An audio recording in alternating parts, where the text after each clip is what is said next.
everybody, and then I'll get started.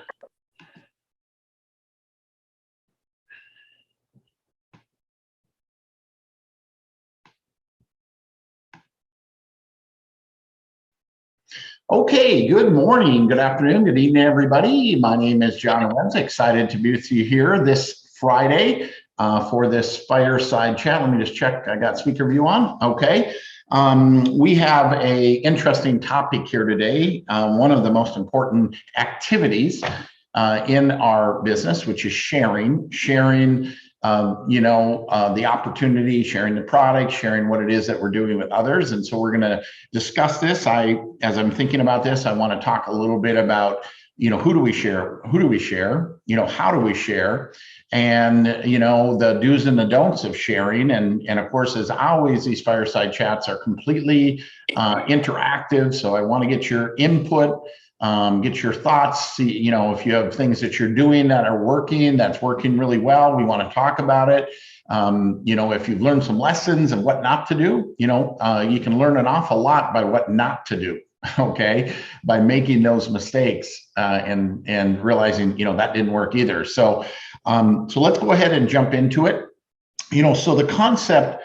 First off, let me share this. Okay, as you think about this business. And, when we're involved and we get excited and we start talking to people or sharing it with others, and sometimes we forget the process that we went through to get to the point we are, right? And what I mean by that is this: bringing someone into your business is not an event. It is a process, right? It is a process of preparing yourself. Once you're prepared, getting your list together, getting yourself, orientated, then it's sharing with others, and then it's following up, and it's building belief, and it's leading someone to a decision and getting that person started all over again. And the reason I say that is because we need to have the patience, right? And remember that, you just don't share this with somebody, at least very seldom. You share with somebody and they're just like, I'm in. It is a process. It's a process of sharing. It's a process of follow up and building belief and leading someone to a positive decision and then getting that person started again. So we have to remember the process that we went through, right? And so today we're talking about sharing, which is the introduction. And one of the things that I talk about all the time, as it relates to the introduction, is your job. And again, I'm going to back up one moment again and say this, because everything that we do sets an example of what others think they have to do, right? And so think about this for a moment. When you're prospecting someone, and if I asked you, what's your goal? You may say, well, my goal is to get them to say yes. That's really not what your goal is. Your goal is to get them to say, I can. Right? If they can see themselves doing it, the yes is automatic, right? But if they can't see themselves doing it, then they're probably not going to say yes. And so, this starts with the minute you approach them. And what I mean by that is if you approach someone and you give them a 2-hour presentation, a drink with the fire hose, you may get them excited. You may, they may get excited for the moment, and then they're going to go to bed and they're going to wake up the next morning and they're like, wow, I could never do that. I could never learn that. I don't have the time for this. So all of these things are important. One of the things I talk about all the time, it's the little things, it's the subtleties that make a difference. And so thinking about this in this very, first step of sharing it with someone else, the way you share it is setting the example. It's a crucial part. Again, in that goal is you're not looking to get them to say yes until in their own mind, they say, I can see myself doing this. And again, if you overwhelm them, you talk too much, you're too polished or whatever, you may impress them, but they're going to say, I can't do that. So that's why tools are so important, right? That's why using the tools, using the system, using the stories, using things that other people can do, regardless of their skill level, right? So, I mean, because I see this professional salespeople. They come in, they want to know everything, they get it down, and they can literally talk anybody into doing anything, right? But the problem is the people are talking into doing it. They can't do that. And then it stops right there. They can sponsor a bunch of people, but they don't get any duplication because what they're doing is not duplicatable, right? So everything in the process of building a business here in the network marketing industry, you need to be asking yourself, is what I'm doing something others can do, right? With lower medium skill level. Right? Because if it takes a high skill level, you're eliminating most of the people. If it takes you being an unbelievable salesperson, you're eliminating most of the people, right? But if it's a matter, I mean, breaking this down to your job is to stimulate an interest, to get someone to say, I want more information, sounds interesting, I'd like to learn more. And then it's a matter of getting them at that point, getting in their hands a tool that's duplicatable, that anybody can do, sharing a tool. Again, I talk about this all the time in the opportunity segment on Mondays, that you learn everything you need to know about network marketing in kindergarten. It's called show and tell, right? We were telling stories about our company, about our products, about what's happened to us and what's happened to others, thinking about it in the same way of telling somebody about a great movie or telling somebody about a great restaurant. You don't tell them about the entire movie. You just tell them it was unbelievable. You've got to go see it. You know, you don't tell them about, bite by bite about what that meal was all about. You might give them a highlight, but you don't tell them bite by bite. You just, you stimulate an interest to get them to want to experience that restaurant, to want to see that movie. And that's the approach I believe is the most effective. It's a duplicatable process. Okay. So think about that from a standpoint of our topic here today of sharing the product, sharing the business, sharing whatever it is you're doing with someone else, right? Knowing, and again, I don't want to, keep repeating myself, but it's so important, right? What you're looking to get someone to say or think is, hey, I can do this. And if you're talk too much, you're too complicated, you're too salesy, you're taking too much time, you might get some, but the majority of people are going to wake up and say, I can't see myself doing that. If you make someone uncomfortable, it might look like a great opportunity, but the approach you use made them uncomfortable. And because of that, they won't do the business, right? So all of these little things make a big difference, right? And so, you hear me also refer to this personal checkup, right? This personal checkup, scale of 1 to 10, ask yourself, how am I doing? In the area of sharing with others, how am I doing? Okay, so how am I doing can be linked right back to the results. If you're talking to a lot of people and getting no results, you're doing something wrong, right? If you're talking, think about that. If you're talking to a lot of people, you're sharing with a lot of people and you're getting no one interested, right? No one across the finish line, then you need to look at what it is you're doing, right? So maybe, maybe you're not clear, maybe you're babbling, maybe you're talking too much, maybe you're too complicated. Again, this is why tools, again, are so important, because a tool tells a perfect story every single time. Tools are duplicatable, right? Tools people can review at their time, and they can listen to them or watch them or review them over and over and over again. Again, keeping in mind, your job is to stimulate interest. So, ask yourself again on that scale of 1 to 10. I mean, how am I doing? When I'm talking to people, how am I doing? So that's, I guess, point number 1 is, how are you doing? How are you sharing? Okay. Then point number 2 is going to be, who are we sharing? Who are we sharing this with? And so, number 1, and what, I talk about 3 types of lists. Your warm market, your common market, and your cold market. Okay, so what is your warm market? Your warm market is anybody and everybody that you've ever known or that knows you. Okay, you may not know them, they may not, but they know you, or you know them through someone else. There's some type of warm connection, some type of connection there where they're either going to know you or you know them. The warm market, that's going to be by far, without question, going to be your best group of people to share with. And so the starting point of that is getting that list down and then not prejudging that list, because that's another huge mistake, right? This person can do the business. This person doesn't have time to do the business. This person, is, too rich, could never want to do the business. I mean, you never know. You don't know what's going on in someone's life. And so, get that list, make it long, make it strong.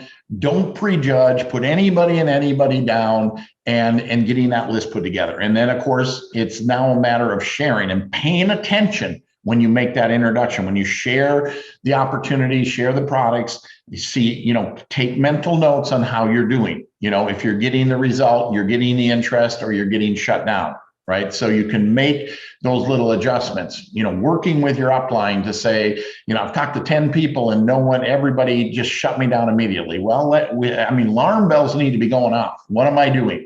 If I've talked to 10 people in my warm market and got nothing, what am I doing wrong? Right? Rather than continue to do it wrong, let's look at it. Let's talk through it. Let's, see what you're doing and see if we can make those it can be tiny adjustments, can make a major difference in the result. Okay.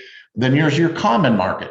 Your common market, are people that, you don't know, they don't know, but you have something in common. People you can easily build rapport with, people you can easily make a connection with. Maybe it's you share a common interest, a sports or hobbies or job, even a job. Share common interest in a job.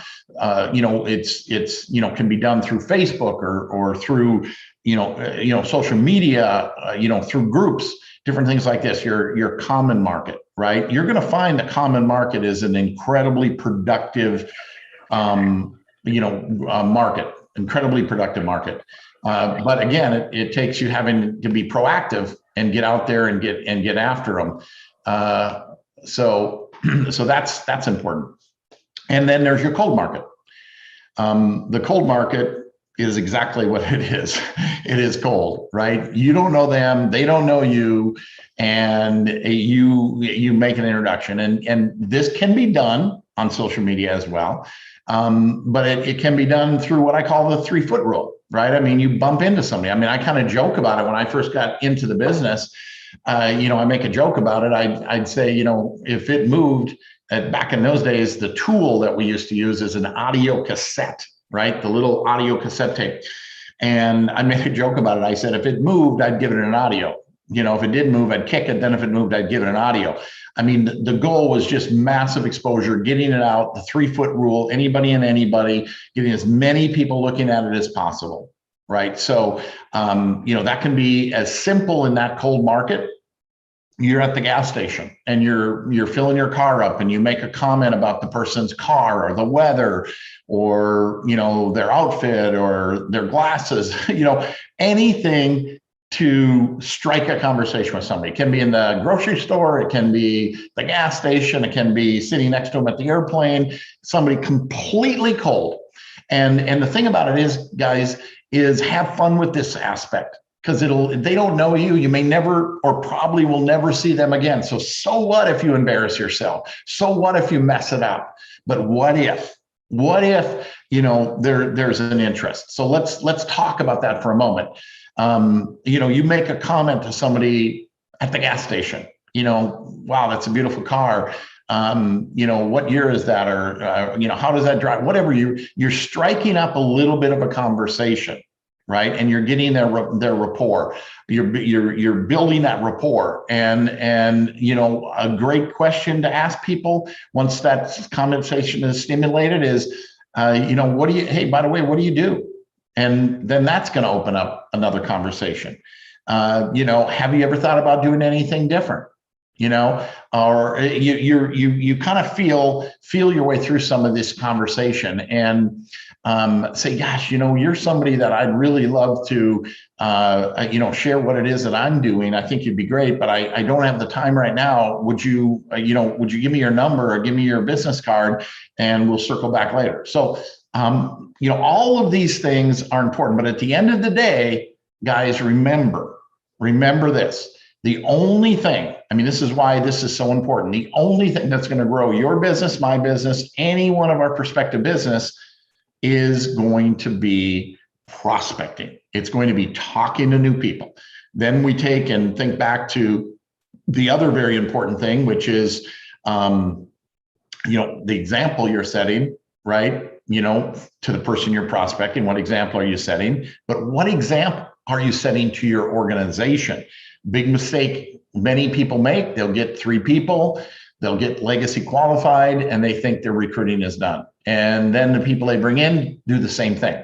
You have to constantly be prospecting, constantly be recruiting, constantly be doing the things that you want your team to be doing. So I know I've covered, a lot. I've kind of bounced around a little bit. And then another incredible market that we didn't talk about yet, and that is the referral market, right? Hey, it's not for you, but who do you know? The who do you know? I mean, anybody that ever tells you no, you should be saying, who do you know? Hey, I know you're not interested in making any extra money, but who do you know that is? I know you're not interested in, improving your health, but who do you know that is? I know you're really happy in your job, but who do you know that isn't? Who do you know? Who do you know? Who do you know? That, and maybe you can do this with the product. Who do you know that is, has high blood sugar? Who do you know that has that would like to lose some weight? Who do you know that's not feeling well? Who do you know that's, and the same thing. Who do you know that doesn't, that hates their job? Who do you know that needs to make more money? So the who do you know? Who do you know? So the part of this is getting that list long and strong through every aspect, warm market, cold market, common market, referral market, creating an endless supply of people to talk to.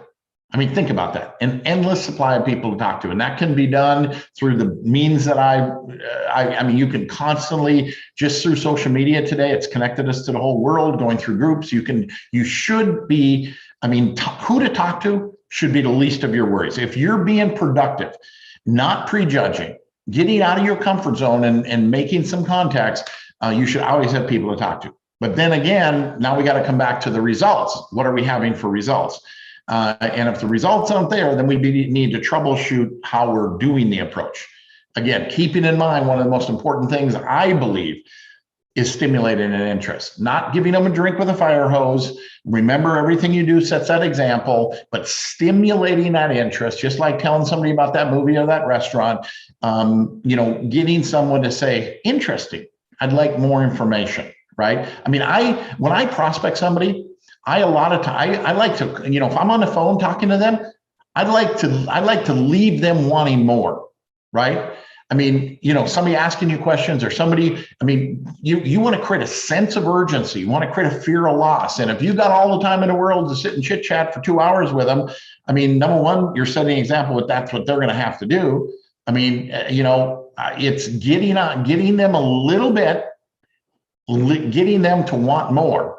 And I like to leave the conversation before it's over. Listen, I'd like to answer that. I don't have the time, but listen, I'm going to send you some information.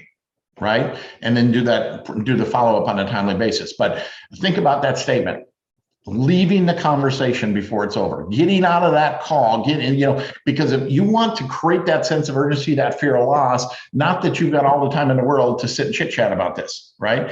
Using this concept of stimulating an interest, leaving people wanting more. Not trying to satisfy their interest, but stimulating. I know I'm beating this to death, but it's so important. Stimulating that interest. Let then the tools deliver the information, the audios, the videos, the webinars, the conference calls, the written material, the products themselves. Let all of that stuff satisfy the interest. Your job is to stimulate an interest to get them to want more. And leave them wanting more. Leave them with their curiosity up high. right? So you get on the phone with somebody and you spend an hour on the phone with them and you just keep answering questions. When you start answering questions, again, coming back to you're setting that example that that's what they have to do. But when they quit asking questions, they've typically, based on the information you've given them, they've made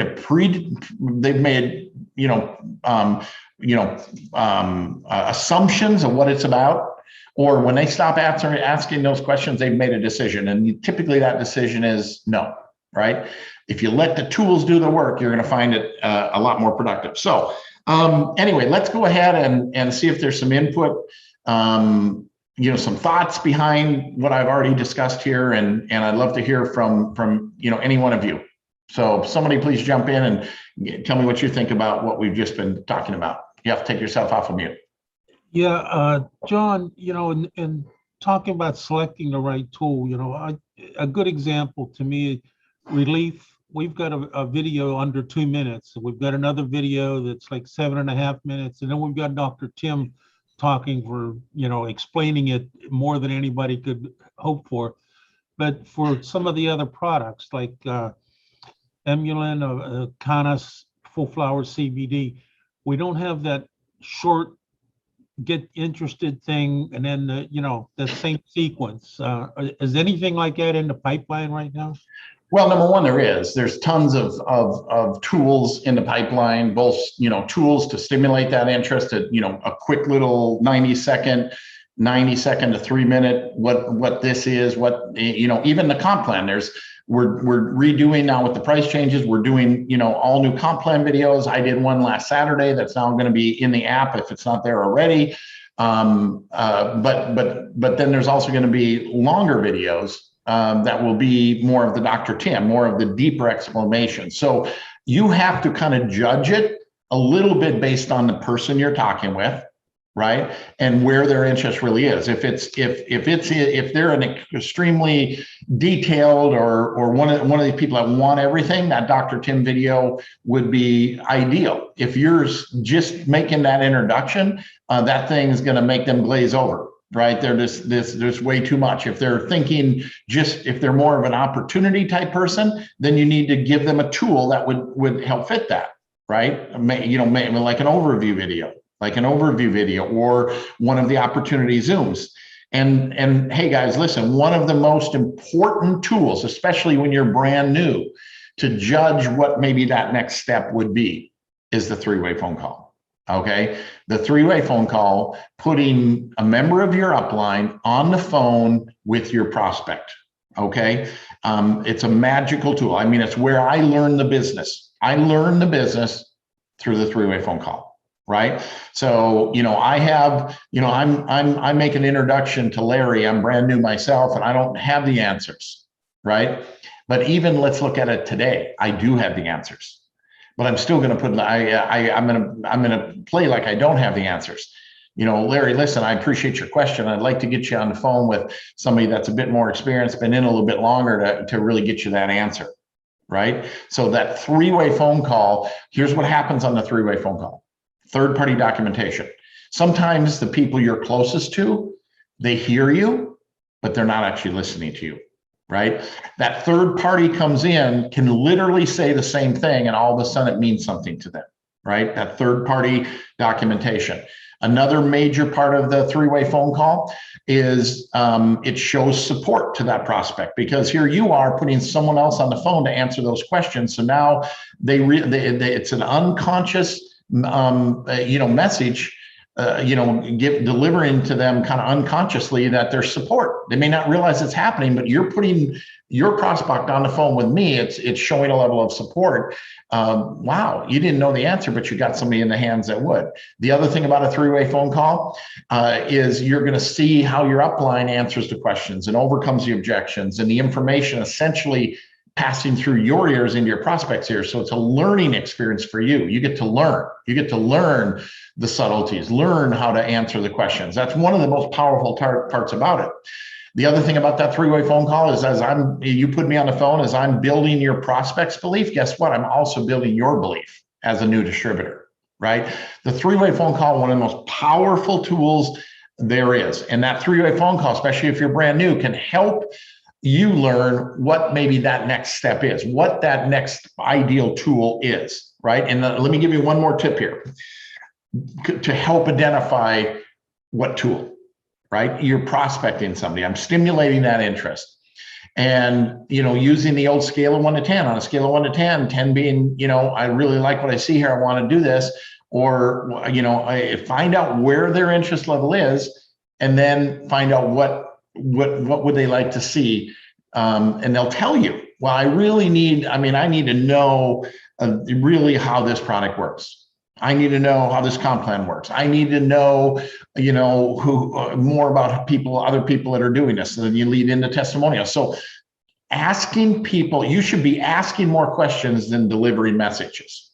I mean, it's surprising, but when you get your prospect talking, that's showing major interest. If you get your prospect talking, and one of the ways you can get your prospect talking is by asking them questions rather than just answering questions.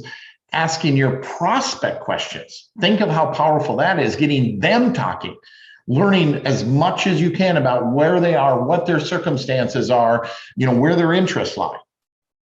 So I gave you a lot of information there to the answer to that question, but who else would like to jump in and say something? Hey, John. Good afternoon. This is Denmark Yes. from Texas. So yeah, I like this topic, stimulate, and I think shared something great there about who are you sharing it, with. And for me, I've been, sharing, this opportunity product online, on social media. So I thought, when you go to social media, everybody actually would buy your product. You could just post a link or post your product. But in reality is, people actually don't go to social media to buy. If they do want to buy something, then of course they will buy.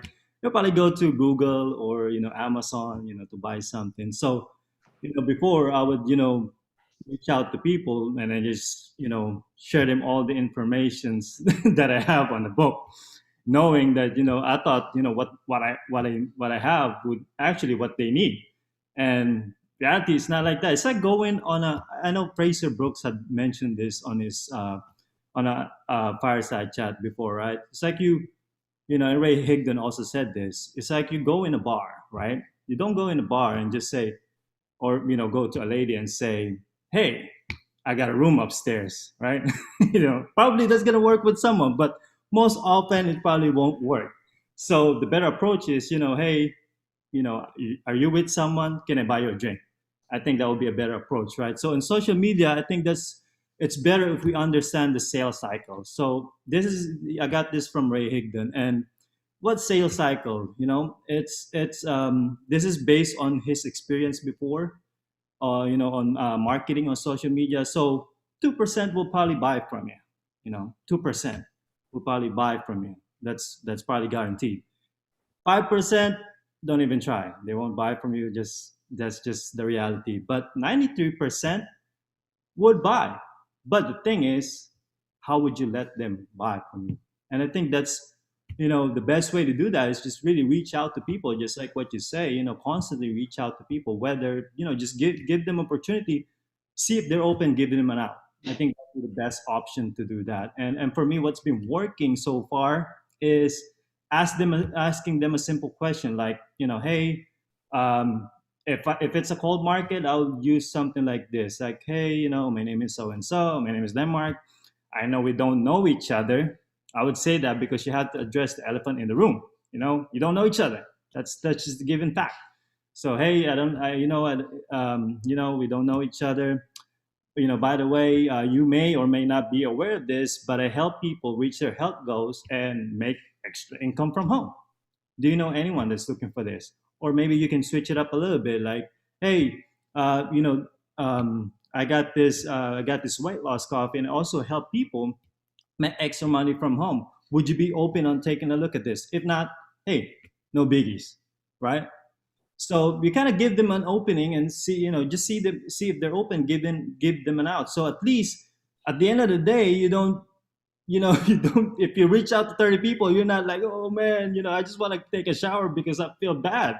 If you kind of approach people like that, at least you're not like you're not convincing people, you're actually persuading them.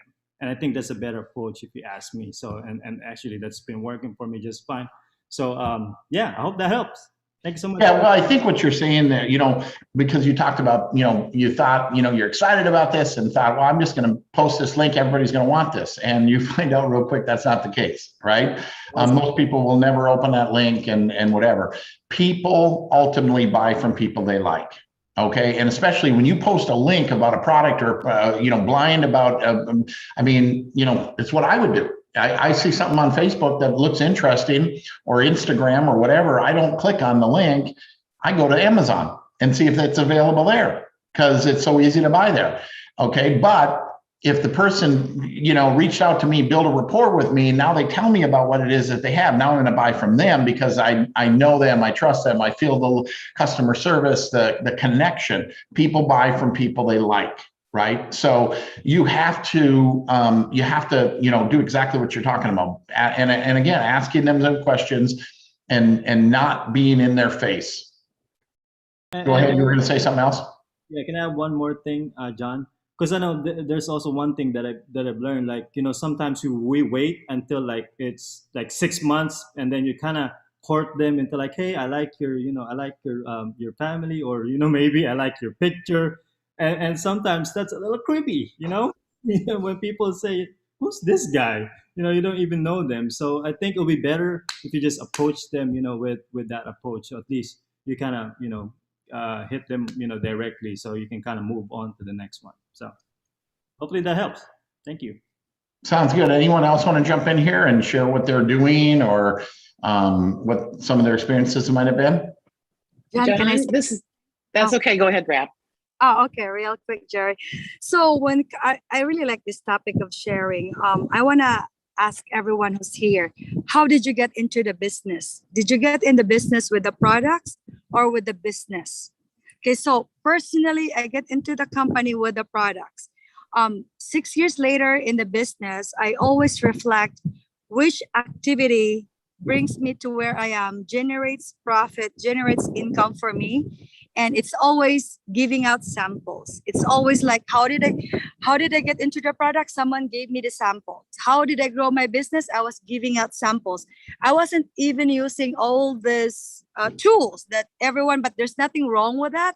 But as I said, I always evaluate and go back which of the activities or which of the tools I'm using gave me more of the results, and which is like sharing the products. And if, as John mentioned earlier, if you are something new in network marketing or in the business, it's given that you don't know a lot of network marketers. We have seen people here rank up really fast because they came from a different network marketing company. That approach they're using is totally different if you are new in network marketing and this is your first time joining the business. So how do you attract people? I always go to the products and leads to results, and results leads to profit, and it's a cycle. There's no specific tools for me that says I'm gonna stick with this and it's guaranteed that I'll be successful in a month or 3. So but then don't forget to try a little bit of everything. After 6 months and 9 months, you evaluate which of your activity generates more results. That's all I can say, John. Back to you. Well, I want to, because you said you didn't do all the tools. Well, the product is a tool, right? I mean, the product is one of the most powerful tools we have. Having someone have an experience with something, and it's not about you trying to explain everything. You're going to hit a couple highlights about what they might feel or how to take it or whatever, but you don't go into the ingredients and this and that and educating them to, most people don't care about any of that. Right now, what does it taste like and how's it going to make me feel? I'd love to try it, right? And again, we can overwhelm. So, I think what you're talking about there is you number one, you're constantly doing it, right? So you're very consistent in those efforts. You're constantly out there sampling, and it's what got you initially excited. And so that's a really good question to ask yourself. What got you excited? What was it? Think back to that moment that you said, this is interesting. I want more. I can see myself doing that. Think a little bit about that. right? But yeah, the product is again, one of the most powerful tools we have is getting that product in the hands of someone and stimulating the interest to get them to want to take that, right? And so how do you do that? Maybe it's somebody is complaining about joint pain or complaining about whatever it is. I mean, one of the things, somebody, have you not, tried the new Power Mist? Well, what is Power Mist? Well, it's this, whatever it is, you can, by asking someone, listening to people complain about some of the health issues that they have is a door opener to, I got something. Because here's the thing about anybody that's dealing with something, if they hear something that could possibly, at the corner of their ears, they hear something that could possibly help them. What is that again? How does that work? How can I try that? Right. So that's a really great point. Anybody else? Yeah. I forget, there's something I want to add real quick. Like, I always have a notebook. I list down my customers, my prospects, because I can always go back like a year later, 3 years later, 5 years later. Who were my customers 6 years ago? I can always, I want you to ask yourself, when was the last time you reached out to your customers a year ago, 2 years ago, 3 years ago? Because, they may stop buying or using the products, but they might be in a situation where their health they're not in their best health, and offering them the products that we have right now, they'll be open again. So have a notebook with you, write down on your customers and your prospects and go back. It's like, hey, we have this, a tropical blast, we have whatever products that you love and you think, because for me, I feel so confident using the products. Oh, you have to take the coffee in the morning, tropical blast in noon, Vitox at night. You'll see results. Try it for 1 month and trust me. And then I always, once they get the products, I follow up with them in a week, in 2 weeks, and then I let it go. I don't bug them all the time, but I give them the impression that these products will give them this and that. So I set the expectations for them that these products work this way. So 3 products in a month, give it a try for 1 month. And then for that, then they'll keep ordering. So I want to piggyback. There's 2 very important things that just came out of what she had said. Okay, first off is going back to your customers, going back to people that you've prospected that have said, and people that you've prospected that say no, because every 90 days they become some of you've talked to, every 90 days they're a new person again, because you've changed, they've changed, new products, new circumstances, more, they lost their job, whatever. When you've talked to somebody and they say no, it just means no, not now, right? So don't, go back. But here's something incredibly important that Raphael just said. The confidence in which she said, coffee in the morning, tropical blast in the evening, detox at night, you're going to see results. It's the confidence. When you come across with that type of confidence, you're going to get somebody to say, I want to try that. I'll give that a try. And then she takes it away. Hey, if it doesn't work after a month, don't buy it anymore. Right. So that's some powerful, that posturing, that coming across with that confidence is such of a major part of getting somebody to say, I want to try that too. So thank you for that. Anyone else want to jump in?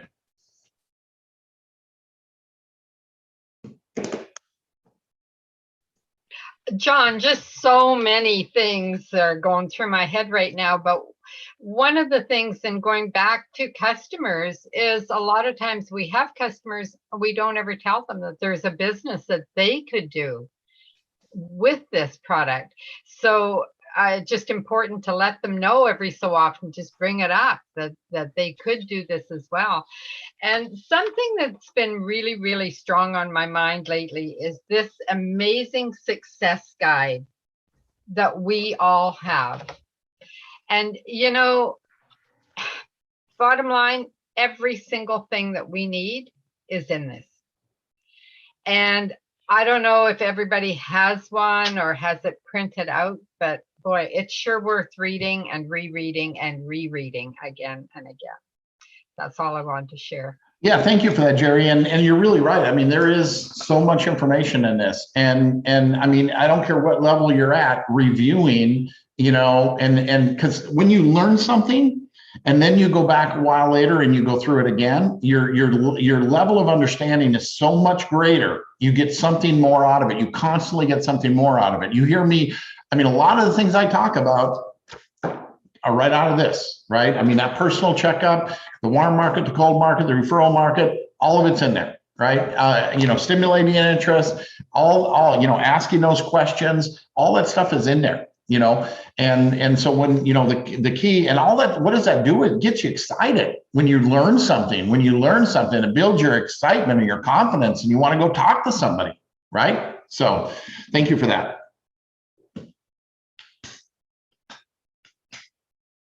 Anyone else want to jump in here before we close out? Hi, John, real quick. This is Hattie from Merced, California. There's so many stuff that I want to share, but basically comes down to we're in the industry of people, right? We talk to people, and people is going to buy from people they like and trust. And it could be your ideas. It could be the opportunity that you're trying to offer to them. It could be products. But again, listen to what they want and talk to them genuinely, right? And ask yourself the question, how did you get into this business? Like Rap just mentioned, it is so true. Sometimes it could be the products, sometimes it could be the opportunity, but people buy people. It's not the products. It may not be the products, it may not be the opportunity, but if they like and trust you and they believe in you, and definitely your posture is very important. And that's what I learned along the way is your posture and who you really are is what they buy into. It's the high touch with the high tech. So yeah, 100%. Yeah, no, 100%. And I mean, what you just said, I mean, it's the confidence and the posture, it's getting to know them, it's asking the questions, it's trying to solve a problem for them, right? You've got the answer. And you've got the answer with confidence, and your own personal belief is going to get other, because think about that. Something that interests you, weight loss, joint pain, health, money, whatever it is, and somebody stimulates, piques your interest in something like that. What is that about? I want more. I can't sleep at night. You have something that might be able to help me, right? I mean, so yeah, I do. I mean, I can't believe how this, hibernate works, whatever it is. But coming across with that confidence, giving them that feeling that, hey, I want to think about things that you've heard about that, wow, I'd like to get that, right? So think that it's stimulating you and interest in you. People have no patience and they have no attention span.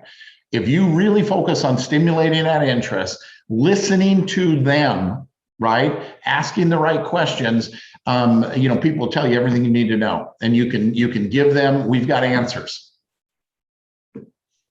Go ahead, anybody else before we close? John, you got a minute? It's Mike Castillo in Houston. I want to add something. I love the topic. I'm getting so much nuggets from everybody, like Rapshell, the sampling, the tools. It's definitely, it opened up the game more to us. And I want to share like an old school and a new school, like high tech and high touch. That's been working for me. Like you mentioned, like Rapshell mentioned, reaching out to customers. So I don't know if anybody knows, but whether it's customers, pre-enrollees, or deactivated IRs, after 6 months, they go away from the back office. So a nice tool to have is your email, which collects all that information since you joined the company and has a collection of everybody that you joined, that joined the business or is your customer. So it's a good idea to collect all those emails and kind of drip on them, whether it's a product, opportunity, or a mixture of both. So you want to collect their email and keep dripping the information to them. And to make that with the low tech is I write down my follow-up list so I know who to follow up with and what stage in the process they are in. And like I said, social media is an awesome tool. Just knowing what question to ask, like doing a poll on your stories, is what gets a lot of engagement. And what I learned also, when I use Shaper too as a tool, I just collect information. I find out what people do. And instead of butting heads, instead of battling, mine's better than yours, I position it as collaboration. What can my product or business do to work with yours? Collaboration is domination. We're not there to compete with them. Like if it's someone is in fitness that I just met recently, how can my product collaborate instead of compete with what you're trying to help people with? So now I shared with him a video that I said, if you have clients that would like to get healthier with their nutrition as well as get fit with you, I have some information for them. So he goes, oh, I want to know more about this too. This is something for me too. So he's pre-enrolled and I sent him a video through the tool. So definitely knowing which tools to use with the right people and positioning it as something that could collaborate or work alongside with what they're doing is definitely working. Just be of service and on that, be helpful to somebody. So I hope that helps, John. Thank you. Fantastic. Well, thank you for that, guys. We are running out of time here. We're right at 45 minutes, a little bit more. If there's anyone else, one last comment. Otherwise, we'll go ahead and we'll close out here for today. I just, well, first of all, thank you for having this fireside chat here. It's been helping tremendously for me to understand Valentis altogether. But one thing that always pops in my mind is in order for us to actually be able to sell a product, I always have felt that have to be a product of the product.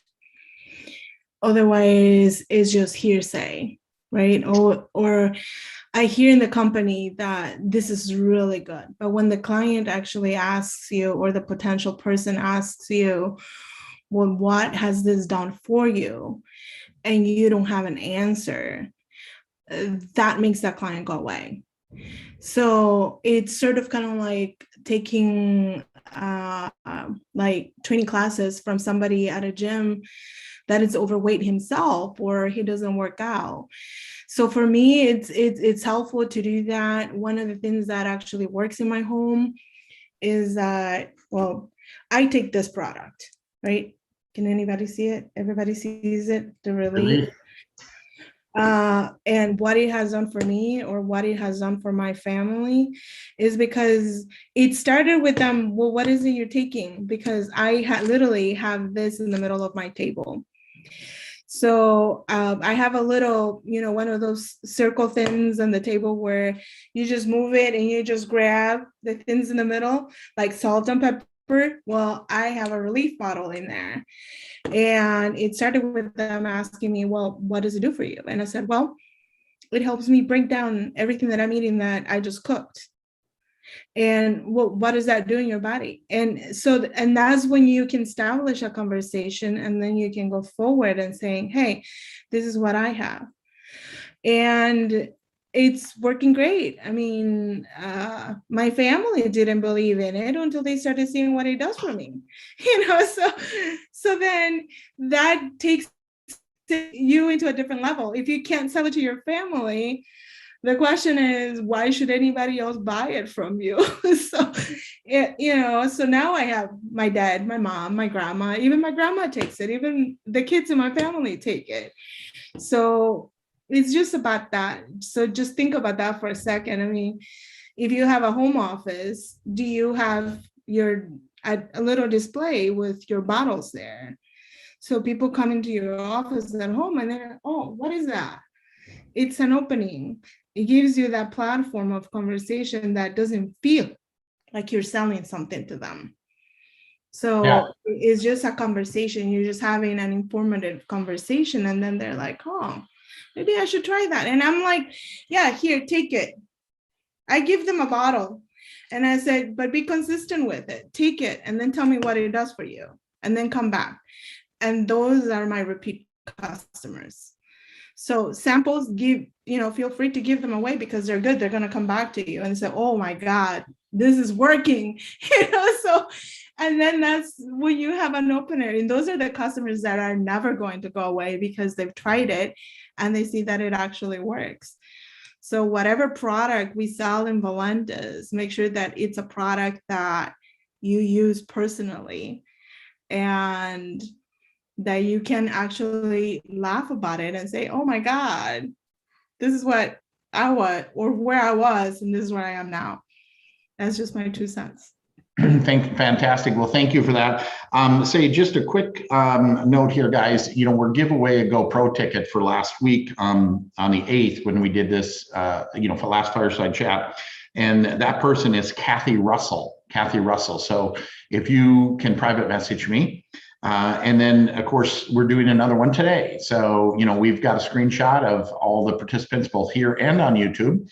And we'll be announcing that name next Friday for that Fireside Chat. With that, everybody, have a fantastic rest of your weekend and looking forward to talking to you all again. Bye now.